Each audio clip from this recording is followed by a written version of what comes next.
ప్రభువు నామమునకు మహిమ కలుగునుగాక. ఈ ఉదయకాలము మీకందరికీ వందనాలు తెలియచేస్తున్నాను. ఈ దినము మిమ్ములను బలపరచు దేవుని మాట. యెహోవా నీ యొద్ద నుండి సర్వ రోగమును తొలగించును. ద్వితీయోపదేశకాండము 7వ అధ్యాయము 15వ వచనం. మోషే ఇశ్రాయేలు ప్రజలందరినీ పిలిపించి వారితో ఈ మాటలు అంటున్నారు. యెహోవా నీ యొద్ద నుండి సర్వ రోగములను తొలగించి కఠినమైన క్షయవ్యాధులన్నిటినీ నీకు దూరపరచును అనే మాటలు ఈ అధ్యాయంలో మనకు కనబడుతున్నాయి. మన బలహీనతలను, మనకున్నటువంటి అనారోగ్యములను తొలగించే దేవుడు ఆయనే. నేను స్వస్థపరచు యెహోవాను నేనే అని చెప్పినట్లుగా నిరంతరము మనలను స్వస్థపరచుచున్న దేవుడు. ఈ మాటలు వింటున్న మిమ్మలందరినీ దేవుడు స్వస్థపరిచి ఆయన మిమ్మును బలపరచునుగాక.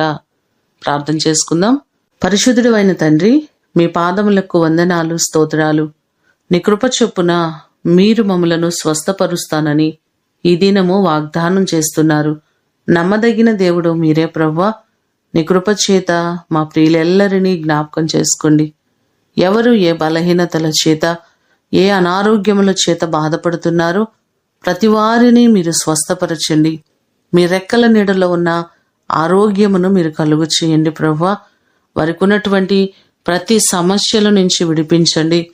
కుటుంబాల్లో ప్రభువా బలహీనతల చేత బాధపడుతున్న చిన్న బిడ్డలు ఉన్నారయ్యా. ప్రతి వారిని జ్ఞాపకం చేసుకుని ప్రతి చిన్న బిడ్డకు సంపూర్ణ ఆరోగ్యాలు ఇవ్వండి. మీరు బలపరచండి ప్రభువా. హాస్పిటల్లో ఎంతో మంది వ్యాధుల చేత కొట్టబడుతున్న వారు ఉన్నారు. ప్రతి వారిని మీరు స్వస్థపరచండి. నీ చల్లని చూపు వారిపై మీరు ఉంచండి ప్రభువా.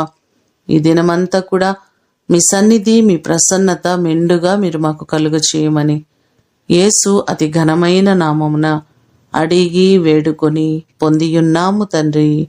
ఆమేన్. దేవుడు మిమ్ములను దీవించునుగాక.